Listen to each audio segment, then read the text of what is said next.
আসসালামু আলাইকুম, স্বাগত জানাচ্ছি আর টিভির মধ্যাহ্নের সংবাদে। আপনাদের সঙ্গে আছি আমি ফারজানা তানি। ত্রয়োদশ জাতীয় সংসদ নির্বাচনে নবনির্বাচিত 297 সংসদ সদস্যদের গেজেট প্রকাশ করেছে নির্বাচন কমিশন।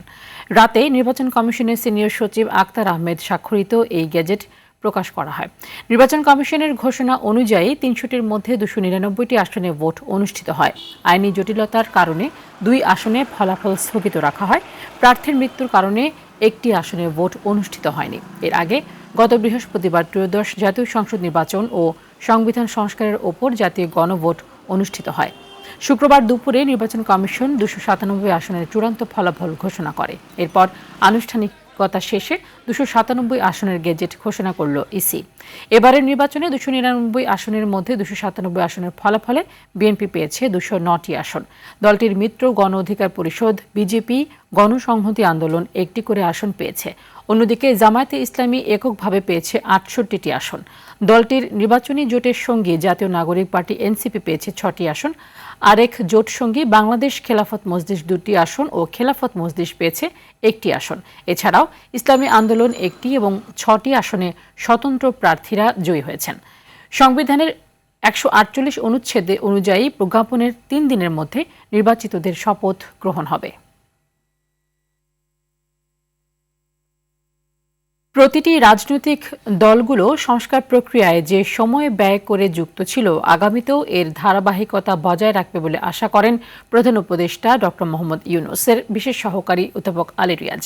তিনি বলেন, শুধু বিএনপির নয়, সকল রাজনৈতিক দলগুলোর দায়িত্ব গণরায়কে বাস্তবায়নে ভূমিকা রাখা। সকালে রাজধানী ফরেন সার্ভিস একাডেমিতে ব্রিফিংয়ে এইসব কথা বলেন তিনি। গণভোটে হ্যাঁ ভোটকে জয়ী করে জনগণ মতামত দিয়ে আগের রাজনৈতিক ব্যবস্থায় ফিরে যেতে চায় না, জানান অধ্যাপক আলী রিয়াজ।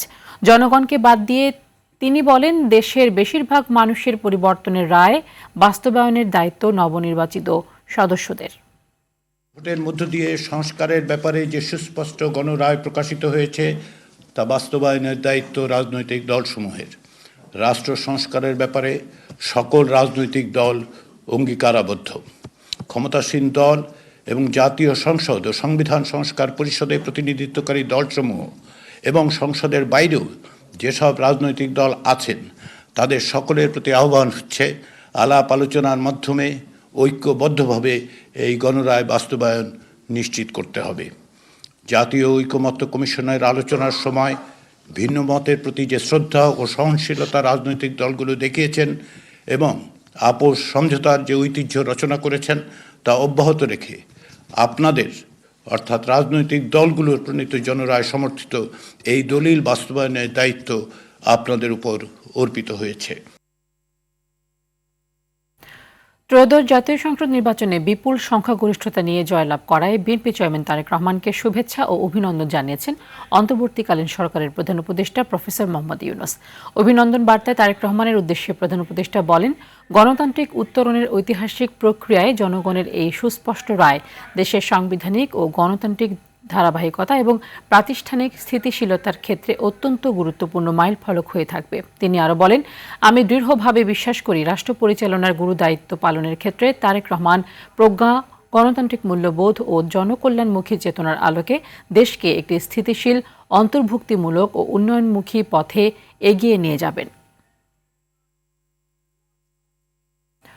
ত্রয়োদশ জাতীয় সংসদ নির্বাচনে ভূমিধস জয়ে বিএনপি চেয়ারম্যান তারেক রহমানকে অভিনন্দন জানিয়েছেন মার্কিন পররাষ্ট্রমন্ত্রী মার্কো রুবিও। শুক্রবার রাতে সামাজিক যোগাযোগ মাধ্যম এক্সে দেয়া এক পোস্টে বাংলাদেশ জাতীয়তাবাদী দল ও দলনেতা তারেক রহমান সহ বাংলাদেশের জনগণকে অভিনন্দন জানান তিনি। একই সঙ্গে আঞ্চলিক সমৃদ্ধি এবং নিরাপত্তা জোরদারের লক্ষ্যে নবনির্বাচিত সরকারের সঙ্গে কাজ করতে আগ্রহী বলে উল্লেখ করেন তিনি। এর আগে শুক্রবার সকালে নিজেদের ভেরিফাইড ফেসবুক পেজে দেয়া এক পোস্টে বিএনপি ও তারেক রহমানকে শুভেচ্ছা বার্তা জানায় মার্কিন দূতাবাস। এদিকে জাতীয় সংসদ নির্বাচনে বিএনপির নিরঙ্কুশ সংখ্যাগরিষ্ঠতা পাওয়ায় দলটির চেয়ারম্যান তারেক রহমানকে বিশ্বের বিভিন্ন দেশ অভিনন্দন জানিয়েছে।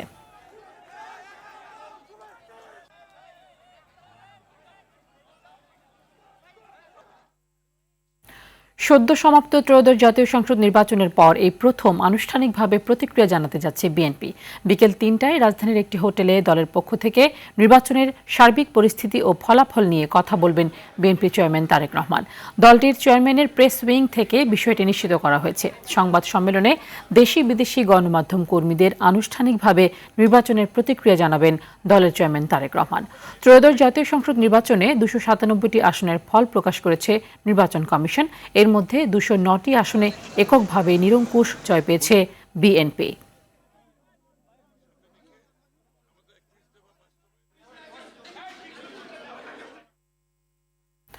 নির্বাচনের ফলাফল মেনে নিয়ে দায়িত্বশীল বিরোধী দল হিসেবে কাজ করার ঘোষণা দিয়েছেন জামায়াতে ইসলামীর আমির ডাক্তার শফিকুর রহমান। তিনি বলেছেন, শুরু থেকে তারা একটি স্থিতিশীল ও কার্যকর গণতান্ত্রিক ব্যবস্থার প্রতি প্রতিশ্রুতিবদ্ধ ছিলেন।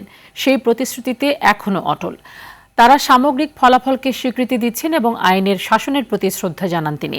শুক্রবার দিবাগত রাত 1টা 44 দিকে ফেসবুকে নিজের ভেরিফাইড আইডিতে এক পোস্টে এসব কথা বলেন জামায়াতে ইসলামীর আমির ডাক্তার শফিকুর রহমান। জামায়াতের আমির আরও বলেন, যে কোনো প্রকৃত গণতান্ত্রিক অভিযাত্রায় নেতৃত্বের আসল পরীক্ষা শুধু নির্বাচনী প্রচারণায় নয়, বরং জনগণের রায়কে কিভাবে গ্রহণ করি তার উপর নির্ভর করে। নীতিবান, দায়িত্বশীল এবং শান্তিপূর্ণ বিরোধী দল হিসেবে দায়িত্ব পালন এবং সরকারের জবাবদিহি নিশ্চিত করে জাতীয় অগ্রগতিতে গঠনমূলক অবদান রাখার অঙ্গীকার করেন জামায়াতে ইসলামীর আমির ডাক্তার শফিকুর রহমান।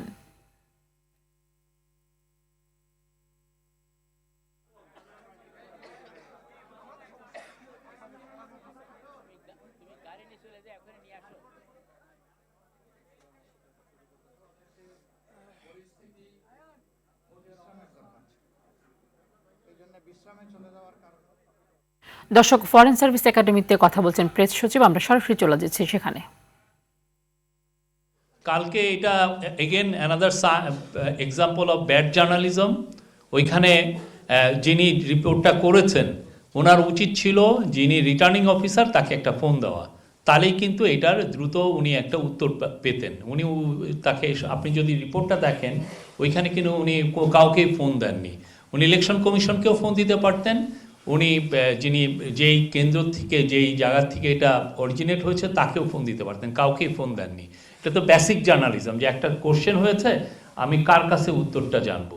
তো পরবর্তীতে দেখেছেন যে এটা আসলে আমরা ইলেকশন কমিশনের কাছে জানতে চেয়েছিলাম, তারা বলেছেন এটা টাইপোগ্রাফিক্যাল এরর। এখানে 2টা 2-এর জায়গায় 3টা 2 বসে গিয়েছিল, ফলে এটা একটা 5 ডিজিটের ফিগার ছিল, এটা 6 ডিজিট হয়ে গেছে।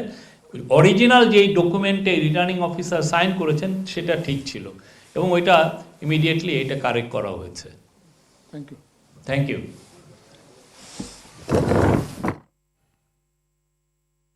শুক্রবার 11 দলীয় জোটের নেতাকর্মীদের ওপর হামলা, বাড়িঘর ও ব্যবসা প্রতিষ্ঠান ভাঙচুর এবং অগ্নিসংযোগ করা হয়েছে বলে অভিযোগ করেছেন জামায়াত ইসলামের আমির ডাক্তার শফিকুর রহমান। শুক্রবার রাতে রাজধানীর মগবাজারে সংগঠনটির কেন্দ্রীয় কার্যালয়ে 11 দলীয় জোটের বৈঠক শেষে তিনি এই অভিযোগ করেন। তিনি বলেন, ফ্যাসিবাদী কর্মকাণ্ড করা হলে রাজপথে নামতে বাধ্য হবেন তারা। এ সময় জাতীয় নাগরিক পার্টি এনসিপির আহ্বায়ক নাহিদ ইসলাম জানিয়েছেন, 10% ভোট কারচুপি হয়েছে। যারা নির্বাচনে কারচুপি করেছে তারা কিভাবে রাষ্ট্র পরিচালনা করবে এমন প্রশ্ন রাখেন তিনি। জোট নেতা মামুনুল হক জানিয়েছেন, ভোট গ্রহণ সুষ্ঠু হলেও গণনা শুরু হওয়ার পর কারচুপি হয়েছে। চাঁপাইনবাবগঞ্জ সদর উপজেলার চর বাগডাঙ্গা ইউপি ফাটাপাড়া গ্রামের একটি বাড়িতে ককটেল বানাতে গিয়ে বিস্ফোরণে 2 জন নিহত ও কয়েকজন আহত হয়েছে। ভোর 5টায় ঘটনাটি ঘটেছে। বিস্ফোরণে বাড়ির ইটের দেওয়াল ধসে গেছে, টিনের চাল উড়ে গেছে। সদর থানার ভারপ্রাপ্ত কর্মকর্তা নূরে আলম ঘটনাস্থল থেকে বলেন, বিস্ফোরণে 2 জন নিহত ও 3 জন গুরুতর আহত হয়েছে। তাদের নাম ও পরিচয় নিশ্চিত হওয়ার চেষ্টা চালানো হচ্ছে। স্থানীয়রা কেউ নিহত ও আহতদের নাম ঠিকানা এখনও জানাতে পারেনি।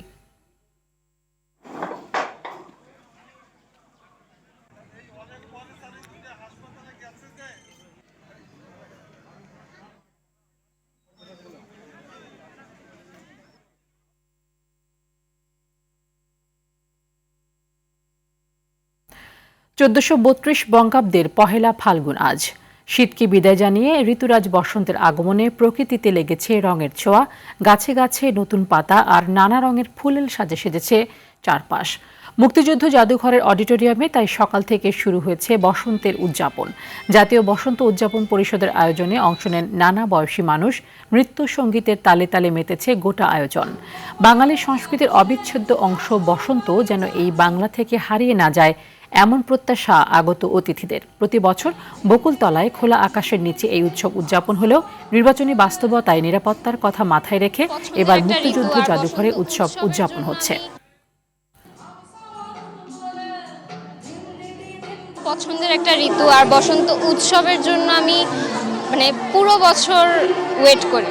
সবার আগে আমি এইটুকু শুভেচ্ছা জানাই, শুভ বসন্ত।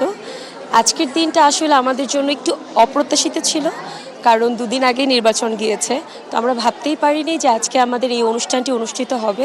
বসন্ত এবং ভালোবাসা দিবস মিলিয়ে চারিদিকে উৎসব মুখর একটা পরিবেশ সৃষ্টি হয়েছে, সবাই আনন্দ উল্লাস করছে। বসন্ত বরণের আরো খবর জানাতে আগারগাঁও থেকে সরাসরি যুক্ত হচ্ছেন সাদিয়া কানিজ।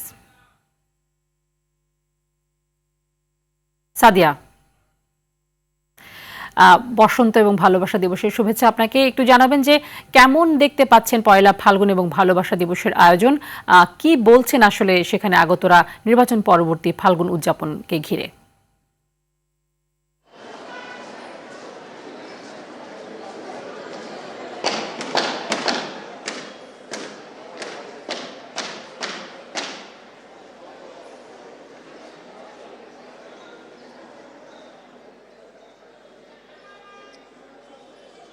তানি, আপনাকে বসন্তের শুভেচ্ছা। আজ বাংলা বর্ষপঞ্জি বলছে ঋতুরাজ বসন্ত। বসন্ত উৎসব শুধু একটি ঋতুকে বরণ করা নয়, বরং বাঙালির যে সংস্কৃতি সেটির যেহেতু একটি অবিচ্ছেদ্য অংশ এই বসন্ত বরণ, সেই জায়গা থেকে কিন্তু আজ সকাল থেকেই শুরু হয়েছে সেই উৎসবকে বরণ করার পালা এবং নতুনের আহ্বানের সাড়া দেওয়ার একটি সময় এটি। সে বসন্ত বরণ কিন্তু সেটিরই আহ্বান জানাচ্ছে এবং গাছে গাছে যেমন নতুন পাতার সঞ্চার হয়, চারিদিকে ফুলের যে একটা ব্যাপার থাকে, রঙিন ব্যাপার, সেই মানুষের মনেও কিন্তু সেই রঙিন প্রত্যাশার সঞ্চার হয় এই বসন্ত বরণের মধ্য দিয়ে। মানুষ প্রত্যাশাও জানাচ্ছে তেমনটি। আর আজ যেহেতু বসন্তের সাথে ভালোবাসা দিবসও হাত ধরাধরি করে একসঙ্গে এসছে, মানুষের মনে যেন সব হিংসে বিদ্বেষ সব কিছু দূরে ঠেলে ফেলে সবার প্রতি যেন ভালোবাসা ছড়িয়ে দিতে পারে, এমনটি প্রত্যাশা জানাচ্ছে। আপনি জানেন প্রত্যেক বছর ঢাকা বিশ্ববিদ্যালয়ের যে বকুলতলা রয়েছে চারুকলার, সেখানে এই বসন্তের যে উৎসব সেটি আয়োজন করা হয়। তবে নির্বাচনী বাস্তবতায় কিছু শঙ্কা থেকে নিরাপত্তাজনিত কারণেই আসলে এবার মুক্তিযুদ্ধ জাদুঘরে এর আয়োজন করা হয়েছে। সকাল থেকে আমরা দেখতে পেয়েছি আনন্দ উৎসব এবং রঙিন পোশাকে সবাই সেজে এসেছে, সেই ব্যাপারটি অনেক সুন্দর ছিল এবং রাগ সঙ্গীতের মধ্য দিয়ে এর আয়োজন শুরু হয়। বিভিন্ন নৃত্য গান একেবারে মাতোয়ারা হয়ে ওঠে এই চারপাশ এই মুক্তিযুদ্ধ জাদুঘরের এবং সবাই প্রত্যাশা জানাচ্ছে প্রকৃতিতে যেমন রঙের ছোঁয়া লাগে, তেমনি যেন মানুষের মনেও রঙের ছোঁয়া প্রতি বছর থাকে, এমনটি প্রত্যাশা জানাচ্ছে। সেই সাথে হিংসা বিদ্বেষ ভুলে সবাই সবার সাথে যেন একসাথে এগিয়ে চলতে পারে, সবার প্রতি ভালোবাসা ছড়িয়ে দিতে পারে, এমনটি প্রত্যাশার কথা জানাচ্ছে। এবং আমরা অনেক সময়ই অনেকেই বলছিলেন এখানে যে বাঙালির সংস্কৃতির যে অবিচ্ছেদ্য যে অংশগুলো রয়েছে, যেমন পহেলা বৈশাখ, বর্ষবরণ, বসন্ত, সেই জায়গাগুলোতে কিন্তু অনেক সময় আঘাত আনার চেষ্টা করে অনেক অপশক্তি। সেই শক্তিগুলোকে সবাই যেন দমন করতে পারে এবং সব হিংসা বিদ্বেষ ভুলে সবাই একসাথে চলতে পারে, এমনটি প্রত্যাশার কথা জানিয়ে কিন্তু খানিকক্ষণ আগেই বসন্ত বরণ উৎসব শেষ হয়েছে এবং সবাই ঘুরে বেড়েছে। তো এই ছিল তানি আমার কাছে সর্বশেষ। সাদিয়া, ধন্যবাদ আপনাকে। দর্শক, আমরা এবার চলে যাচ্ছি চট্টগ্রামে। সেখানে আমবাগান শহীদ ওয়াসিম আকরাম পার্ক থেকে সরাসরি যুক্ত হচ্ছেন সহকর্মী সাইফুল মাহমুদ। সাইফুল, বেলা বাড়ার সঙ্গে সঙ্গে বসন্ত উৎসবের আমেজ কেমন দেখছেন এবং যারা আগত রয়েছেন তাদের প্রতিক্রিয়া কি?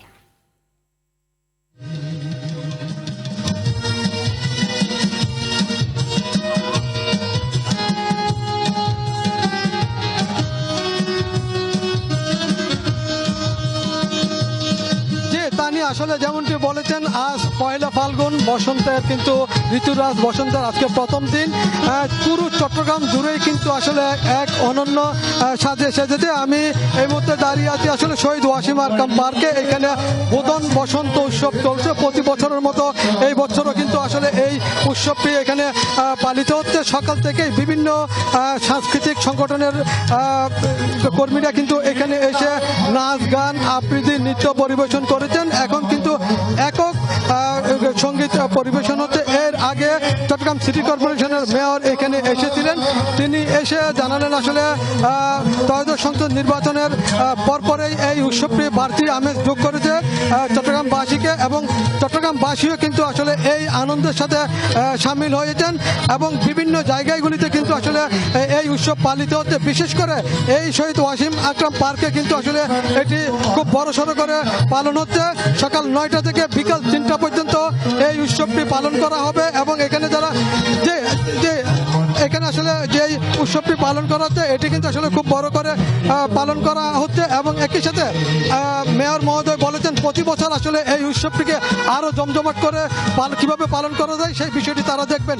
তানি, এই ছিল বসন্ত উৎসব থেকে আমার কাছে সর্বশেষ সংবাদ। সাইফুল, ধন্যবাদ আপনাকে। দর্শক, এরই সাথে শেষ করছি মধ্যাহ্নের সংবাদ। আমাদের পরবর্তী সংবাদ দুপুর 1:45 দেখার আমন্ত্রণ রইল। ধন্যবাদ সবাইকে।